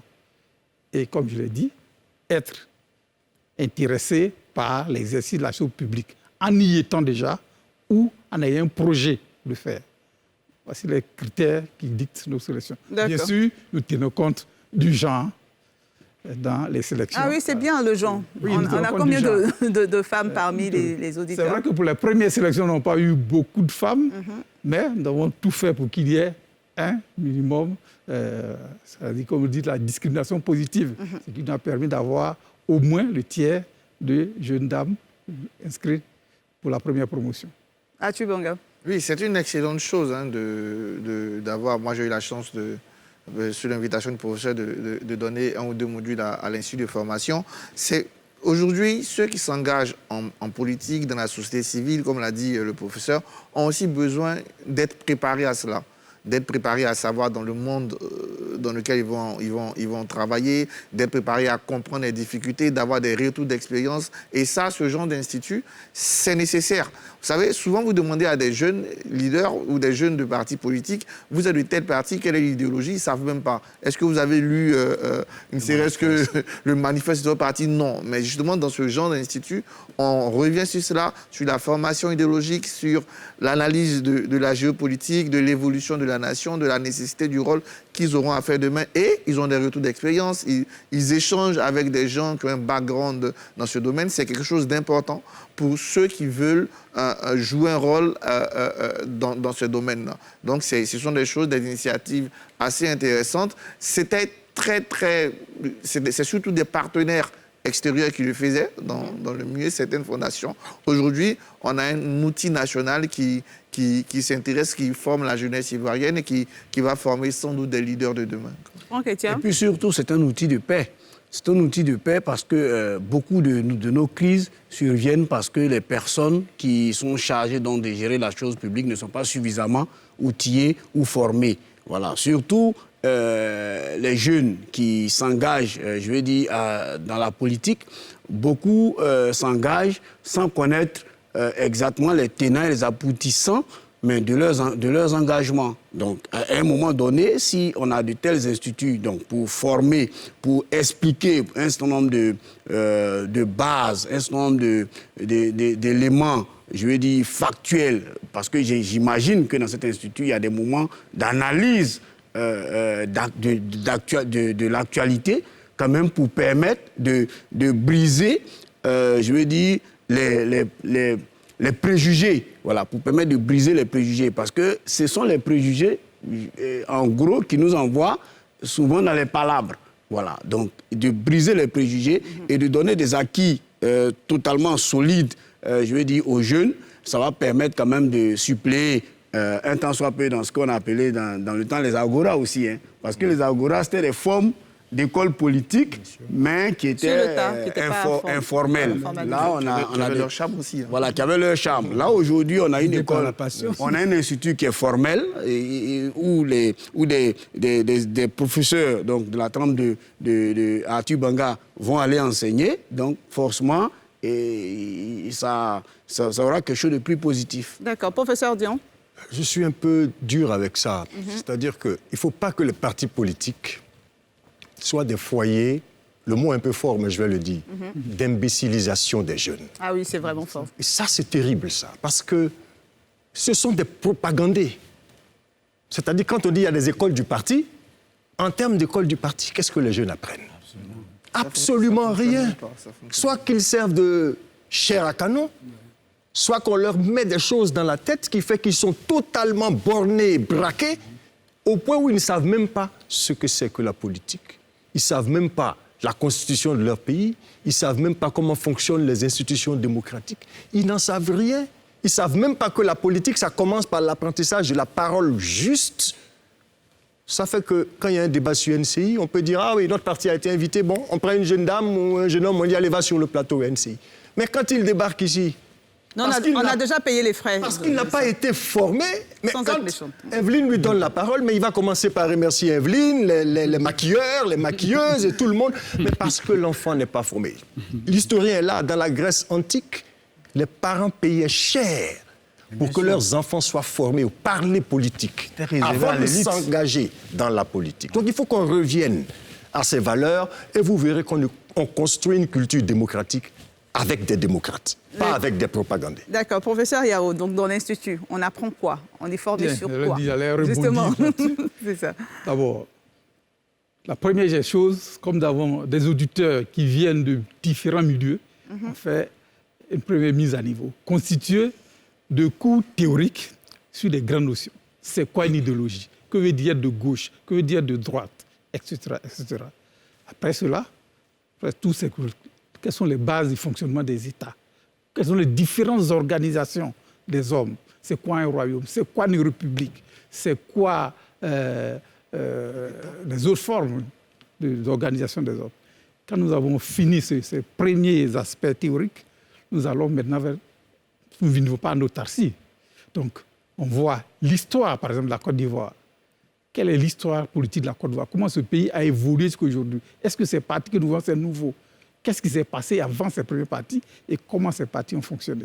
Après cela, regardez la Côte d'Ivoire dans ses relations avec les autres États. Donc, quels sont les grands problèmes contemporains? Quels sont les enjeux géopolitiques et géostratégiques du monde actuellement? Et puis, bien sûr, d'autres cours sur les notions de défense et de sécurité. Je vois avec mon jeune frère Arthur Manga. Okay. C'est quoi une armée? Comment ça fonctionne? Quelle est l'administration ivoirienne? C'est quoi le rôle des chefferies? Comment on est organisé? Donc, on regarde tous ces premiers aspects. Et lorsqu'on a fini ces cours théoriques, le deuxième cours que nous faisons, ce sont des cours beaucoup plus pratiques. Faire de la politique, aujourd'hui, nous sommes en démocratie. Donc, la seule voie pour être désigné par ces hommes, c'est de faire élire. Si vous devez faire élire, comment est-ce qu'on mène une campagne, par exemple? Donc, vous organisez des élections? Non. Comment on organise? Comment on parle en public? Okay. Comment on parle lorsqu'on vient sur un plateau de télévision? Comment on participe à un débat contradictoire? Donc, nous faisons des cours théoriques, on appelle les media training, dans des studios, c'est-à-dire presque équipés de cela. Et ensuite, nous avons la visite des institutions ivoiriennes. Si vous voulez vous occuper du fonctionnement de l'État, il faut bien sûr savoir ce qui s'est fait. Donc, comment fonctionnent les institutions qui sont aujourd'hui présentes. Donc, voilà les trois grandes choses. Puis, nous finissons bien sûr par les rédactions d'un petit travail de recherche pour les habituer à s'exprimer. Voilà un peu les grands pans qui dirigent les travaux, les cours que nous faisons. D'accord, merci. J'avais dit le dernier point, pardon, c'est ce qu'on appelle la tribune des grands témoins. Alors, il y a des hommes qui ont déjà animé la vie politique en Côte d'Ivoire, qui ont été ministres, premiers ministres, députés, présidents du conseil régional, qui viennent partager leur expérience avec nos auditeurs. Comment on s'engage lorsqu'on veut s'engager dans son village, dans sa région? Par quoi il faut commencer? Quels sont les écueils? Qu'est-ce qu'il faut éviter? Comment on fait pour réussir dans ce domaine? Donc voilà un peu. La tribu des grands témoins qui les prépare. D'accord. Evelyne, moi je pense qu'il faut quand même mettre faut que le professeur nous situe un peu sur le bémol qu'il peut y avoir aussi, le petit fil, parce que l'Institut de formation politique Amadou Grand, et qui est certainement dirigé par des personnes aussi qui sont proches donc, du parti au pouvoir, il y a forcément ce petit fil-là. Comment on arrive à ne pas franchir le pas à l'endoctrinement, parce qu'après aussi... Ce n'est pas l'endoctrinement. Ça n'a rien à voir. On va permettre au professeur de répondre et on va changer rapidement. Je suis le directeur de l'Institut. Lorsqu'on me recrutait, on ne m'a jamais demandé quel était mon bord politique. Il n'y a eu aucune question. C'était par appel à la candidature, j'ai été retenu. Et depuis que j'y suis, je n'ai jamais eu un quelconque ordre, mais une quelconque relation avec un parti. Je veux dire que, bien sûr, c'est les valeurs incarnées par Amadou Gon, qui sont les valeurs, il y a des universelles. Ce n'est pas le militant du RHDP ou du RDP, c'est l'homme, Amadou Gon Coulibaly. Et puis il y a une tradition. L'université, le Congo s'appelle Félix Houphouët-Boigny. Est-ce que c'est rattaché au parti qui a créé Houphouët-Boigny? Il y a l'université Lorognon Goudo, il y a le Guédé, il y a l'université Pelifero Gon Coulibaly. D'accord. Athieu Bangaï, on va changer de sujet. Vous avez souhaité réagir à non, ce rapidement pour dire, hein, comme j'ai eu la chance d'être invité par le professeur, oui, dans les débats, vous sentez tout de suite que vous n'êtes pas dans une assemblée monochlore. Hein. Donc, dès que vous dites un mot, dès que vous abordez certaines choses, vous sentez les tendances qui apparaissent. Et je veux dire, pour rassurer qu'au sein de cet institut, pour les modules que j'ai donnés pour continuer d'échanger avec certains des auditeurs, on en a qui viennent de tous les milieux politiques, de la société civile aussi. Et c'est assez intéressant parce que quand vous causez avec ces jeunes, c'est des gens qui ont de l'ambition, qui veulent faire des choses. Et moi, je trouve que c'est des initiatives assez intéressantes qui se faisaient déjà sur la place, mais surtout par des fondations, notamment des fondations allemandes, américaines. C'est la première fois, même s'il y a des partenaires derrière, mais c'est la première fois qu'on a un institut politique national qui s'intéresse à ces questions et qui... D'accord. Merci Athieu. Puisqu'on parle de politique, on va un peu évoluer dans le débat de ce soir, puisqu'on parle de politique, justement, de formation politique et tout. On aimerait avoir votre avis sur l'actualité politique en Côte d'Ivoire, notamment l'effritement de la gauche. Est-ce que la rupture est consommée? Je veux juste rappeler que le 23 juin 2022, Sonfo Fuyon, Koné Katinan, donc porte-parole du PPACI, a déclaré que Charles Blé Goudé est désormais perçu au niveau du PPACI comme un adversaire politique. Il dit, je cite, que nous ayons été ensemble à un moment donné ou non, cela ne change rien à cette réalité politique et ça nous le dit sans aucune haine, nous ne sommes plus ensemble. Commentaire. Est-ce que la rupture de la gauche est consommée ou on est encore dans des tergiversations? Athieu Banga. Bon, pour l'instant, on n'est pas sur la bonne pente. Et on n'est pas sur la bonne pente depuis le retour de Laurent Gbagbo. Moi, je le disais, dans la période d'attente, on attendait un Laurent Gbagbo qui devait rassembler. Il avait lui-même dit dans son premier communiqué, je devais rassembler la gauche. Au moment où le PDC lui parlait d'alliance au-delà des idéologies, la première réponse de Laurent Gbagbo était très forte. On ne l'a pas remarqué, mais il a parlé de rassembler la gauche. Et donc, en tant que leader, c'est le leader naturel, historique de la gauche ivoirienne. Hein, et tous ceux qui sont aujourd'hui... là, ce sont ses lieutenants, Simone, Afi, Charles Blé Goudé, etc.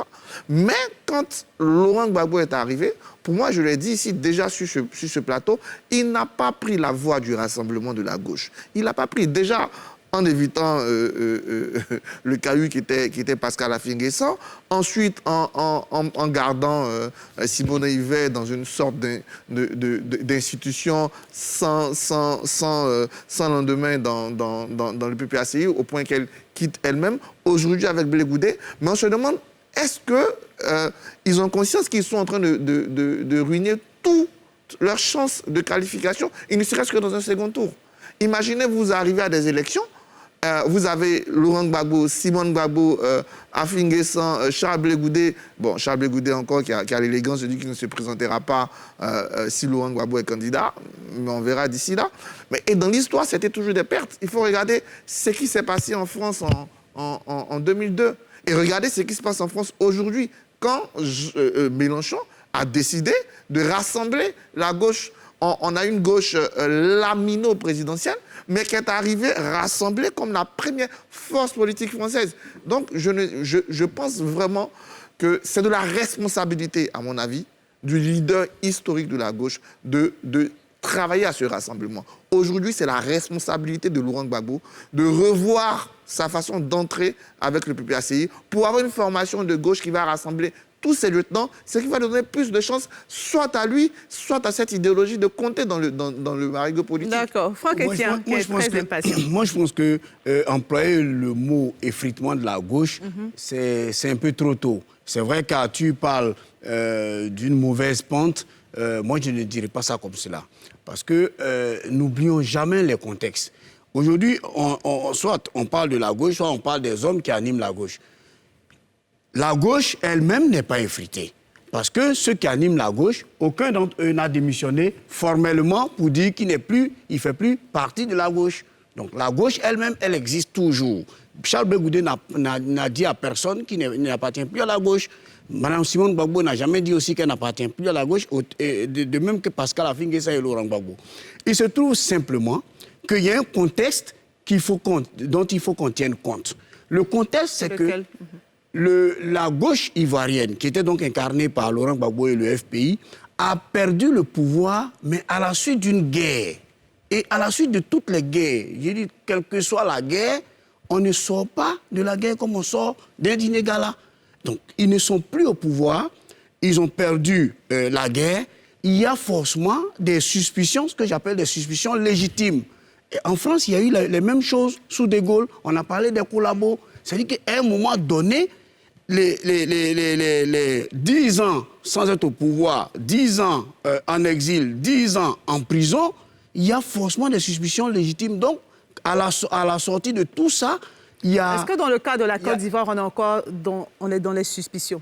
Mais bien sûr. Quand on voit cette séparation nette et claire entre Laurent Gbagbo, Simone Gbagbo, quand on entend ce discours de Kone Katinan qui dit bien sûr, on est encore dans les plus avec Charles Blé Goudé. Bien sûr, on est encore dans les suspicions parce que la situation n'a pas changé. On a fait 10 ans, de prison, on a fait 10 ans d'exil. Quand on revient, la première chose, souvent les premières choses, ce sont des accusations d'abord. D'accord. Il y a des frétillements.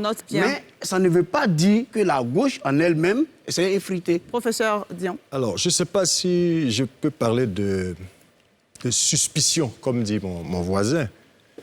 Il y avait des piliers de la galaxie Gbagbo.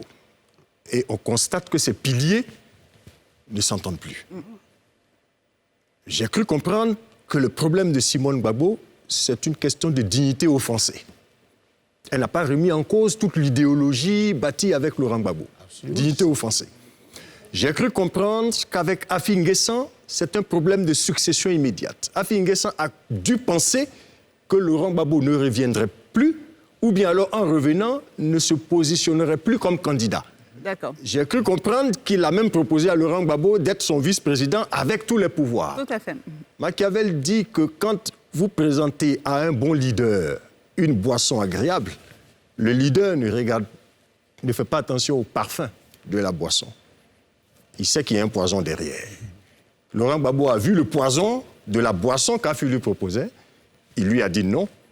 La rupture est consommée. D'accord. Troisième élément, c'est Blé Goudé.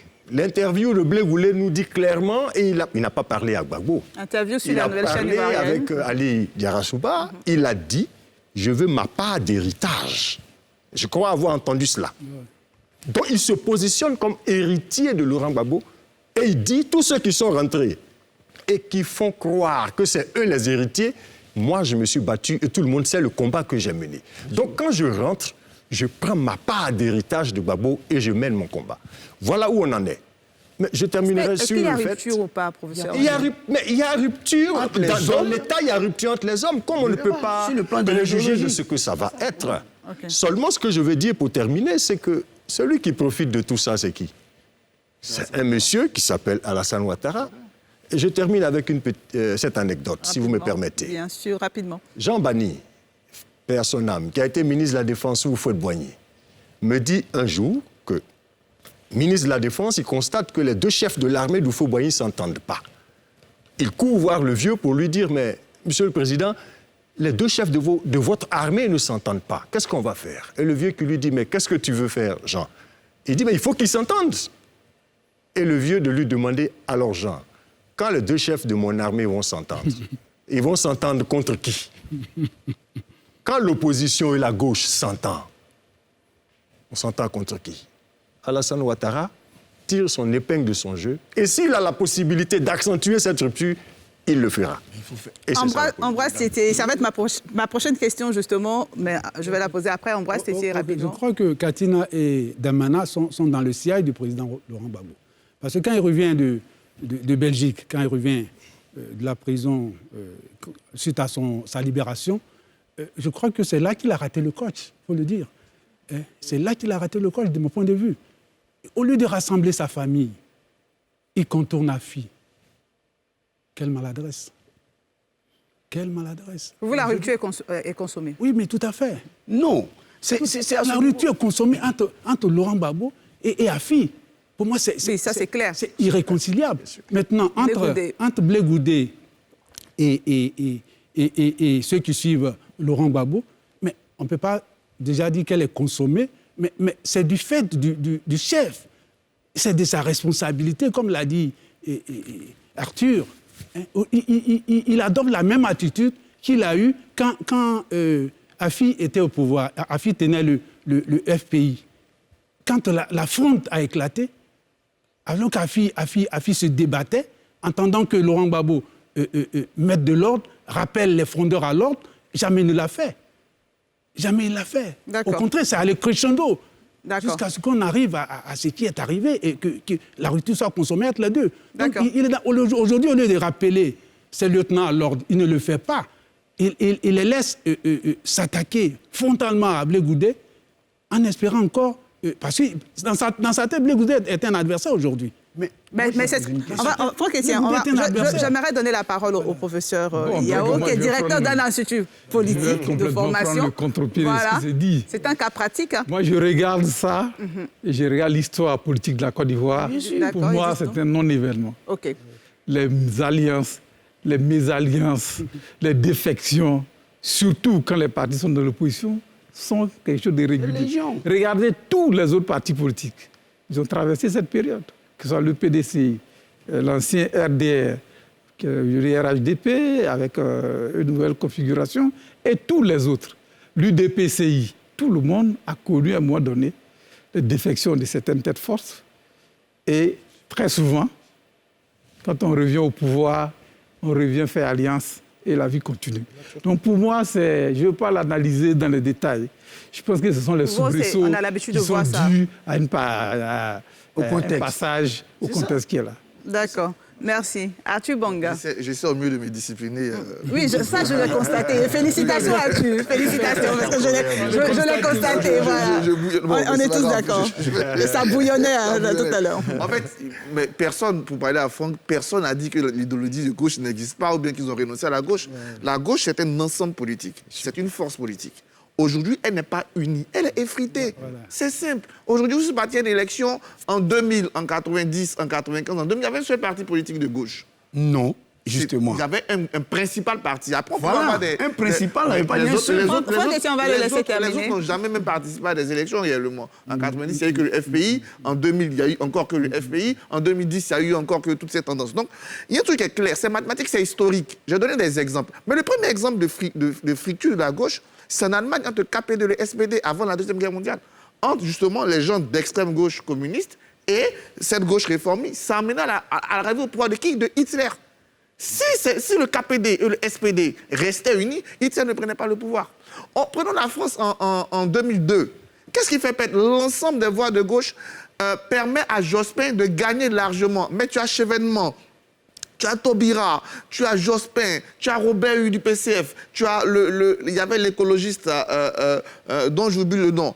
Ça a effrité les voix de gauche. Aujourd'hui, pour arriver quand on va à des élections, comme on l'a dit aujourd'hui, le grand vainqueur, c'est Alassane Ouattara ou tout au monde le PDC-RDA qui pourra se qualifier en cas de deuxième tour comme force d'opposition. Parce que si vous avez donné les mêmes candidatures, Laurent Gbagbo, Simone Gbagbo, mais ce que Katina dit, c'est vrai. Il dit, mais où Charles Blé Goudé prend ses électeurs? C'est pas le PDC, c'est pas les électeurs du PDCI, c'est pas les électeurs du RDA qui va aller voter Charles Blé Goudé. C'est cette réalité qui est là. Et cette réalité, aujourd'hui, le gros problème, ça arrive. Ça arrive quand on perd le pouvoir, ça arrive quand surtout on perd son leader. Le PDCI l'a vu à la mort de Houphouët-Boigny. L'UDPCI l'a senti. Mais le problème du FPI aujourd'hui, c'est que le leader historique de la gauche est là. Et son arrivée, sa sortie, on a eu l'impression que le fait qu'il soit en prison avait même plus uni sa famille derrière cette cause de notre chef, à la limite avec Afi. Mais même Afi recherchait cette paix. Notre chef en prison fait un. Mais dès qu'il sort, au lieu de repartir sur un, ça explose. Donc quelque part, moi je le dis, aujourd'hui, il y a un risque, en cas d'élection ouverte, transparente, de ne pas avoir un parti de gauche au deuxième tour. Si le risque, il est clair. Et le responsable, je ne dis pas qu'il est le coupable, mais c'est le responsable parce que le père de famille, vous allez chez mon père, on ne mange pas, c'est lui le responsable. Donc le responsable, c'est Laurent Gbagbo. C'est lui qui doit travailler aujourd'hui à rassembler cette gauche. Je vais terminer pour dire, dans ce combat entre Katina, Damana Picasse et Blé Goudé, eux, Ils sont même pas à l'étape d'aujourd'hui. Ils savent très bien que l'étape d'aujourd'hui, Laurent Gbagbo, etc., ils sont à l'étape de demain. Et c'est clair, qui sera l'héritier de ça? Mais pour garder un héritage, il faut d'abord que la famille ait un pouvoir. Mais si vous ne l'avez pas, vous aurez quel héritage? Aujourd'hui, c'est clair, la gauche ivoirienne est effritée. Elle prend une mauvaise pente. Elle se met dans une condition qui ne va pas lui permettre de même participer longuement au débat politique. Parce qu'au mieux, il faut être un deuxième tour. Or, je ne vois pas se qualifier un deuxième tour comme ça. Et le plus grand gagnant aujourd'hui, qui d'ailleurs pour moi, il ne fait même pas assez pour les diviser, parce que si j'étais président, je fais pire pour les diviser. Mais dans l'opinion publique, certains disent que c'est le fruit de la stratégie du pouvoir en place. Est-ce que non, pas du tout. On est sur un plateau. Tu vas répondre, ensuite il n'a même pas besoin. Franchement, il n'a pas besoin de faire des efforts. Ça lui vient tout seul. Il n'a même pas besoin de réfléchir comme Bédier devait réfléchir pour acheter Adama Champion. Non, lui, il n'a même pas besoin de se fatiguer. Les gars, ils lui offrent ça sur... Moi, je dis, si le RHDP pense que c'est sa stratégie donc, qui effrite, parce que moi, je dis bien que l'opposition n'est pas encore effritée. Alors, mais si effrite en griffe donc, la gauche, le RHDP se fout le doigt dans l'œil. Parce que les discours n'ont pas changé. Lequel des discours a changé quand bien même ils ne s'entendent pas? Le RHDP va se retrouver face peut-être à une fronde sociale qui va les réunir. Et tout à l'heure, le professeur le disait, c'est-à-dire les alliances se font et se défont. D'accord. Si le RHDP se retrouve face à une fronde sociale comme la vie chère, comme d'autres choses, comme ceci ou cela, forcément, ces messieurs que sont Blé Goudé, Laurent Gbagbo et Simon Gbagbo, tous ceux-là vont se réunir. Et pour aller de front contre Alassane Ouattara. Donc je veux dire que chacun veut s'affirmer aujourd'hui, chacun veut donc avoir, sa part d'héritage. Mais ça ne veut pas dire qu'ils sont prêts à dilapider l'héritage. Merci Franck, et si on a bien compris, on va rapidement passer au carton de la semaine. Ça sera juste après ceci. Intéressant, là. Les cartons de la semaine, et le temps imparti à cette émission arrive à son thème, donc on aura un seul carton ce soir. Je commence par qui? Arthur Bonga. Mon premier carton, je vais mettre vert au professeur Robertin, c'est très personnel. En 2003, ça, on le constate. En 2003, quand j'arrive à l'université, c'est la première personne que je croise qui m'encourage à faire de l'histoire. Et au moment où je dois finir ma thèse en 2013, j'hésite, faut-il rentrer en Côte d'Ivoire, faut-il rester à Paris? On se recroise, il me dit, rentre tout de suite, on a besoin de toi, viens travailler au ministère de la Défense et tout, avec notre armée et tout. Donc c'est grâce à lui que vous êtes de retour en Côte d'Ivoire. Il y a contribué, je vais dire toute ma fierté d'être en face de lui aujourd'hui et de dire à la nation, derrière c'est tout cela, c'est les grands frères, il y a la génération des professeurs Kanza et autres, mais avant eux, il y a Mohamed Iguessan, Paré Moussa, Kouadio, Bertin, Edwin Loudounion, ceux-là qui nous ont biberonnés à la fac, et j'espère que je suis un bon produit pour eux. Je vais vraiment lui dire mon carton vert. Merci, Arthur.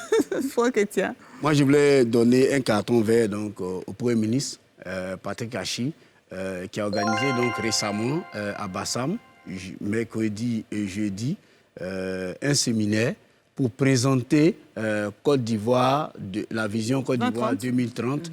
Et en tout cas, tous les participants étaient soit des journalistes, des leaders d'opinion. Des blogueurs. Ou des blogueurs.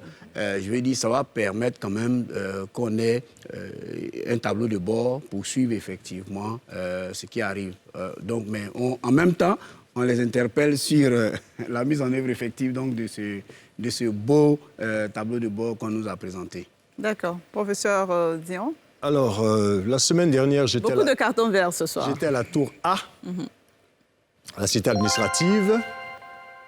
Alors, j'ai été impressionné par le dispositif d'accueil et de sécurité. Vraiment, je voudrais dire bravo à l'entreprise qui s'occupe de tout ça et à tous les ministres qui y sont. Et si les autres tours pouvaient fonctionner de cette façon, vraiment, je vous assure, ce n'est pas une pétaudière. On sait où on va, on sait ce qu'on y fait. Et puis, vous êtes suivis dans tout ce que vous faites. Vraiment bravo aux prestataires de services. D'accord. On va citer. Oui, je vais casser la dynamique vertueuse. Pour arriver au carton rouge. Je me rattrape sur le premier sujet. Je redis la FIF, le président Idriss. Un carton rouge que je lui inflige ce soir. Par rapport à le communiqué qui sort et qui qui décide qu'il n'y a plus de barrage. Supporter de l'Africa, vraiment. Qui décide qu'il n'y a plus de barrage, alors que, et que tous les 14 équipes de la Ligue 1, aucune formation ne descend.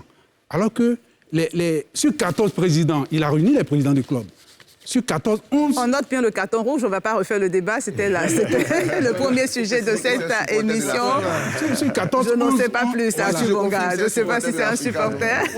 On note ce carton rouge. On lui donne une proposition qui réinsort les barrages, Okay. il fait fi de ça. D'accord. Voilà, donc merci. Un carton rouge. Professeur Yao. Un carton vert pour nous-mêmes, okay. Aux initiateurs de l'Institut de formation politique Amadou Gon Coulibaly, qui en une année a réussi à se positionner, a signé 4 accords de 4 conventions avec des institutions en France, en Allemagne et bientôt aux États-Unis, qui nous permettront véritablement de mettre à la disposition des Ivoiriens un outil de formation politique pour les aider à véritablement, apaiser les débats politiques en Côte d'Ivoire. Merci beaucoup. Pour les initiateurs. Moi, j'avais une question à poser. Merci beaucoup, professeur, et merci à vous, chers invités. Vous pourrez poser votre question en off. Nous sommes donc à la fin de cette émission. Merci pour votre fidélité. Bonne suite de programmes sur la nouvelle chaîne ivoirienne. Et je rappelle que demain, vous serez avec Pierre Appro pour le 19h50. Bonsoir et merci. Merci.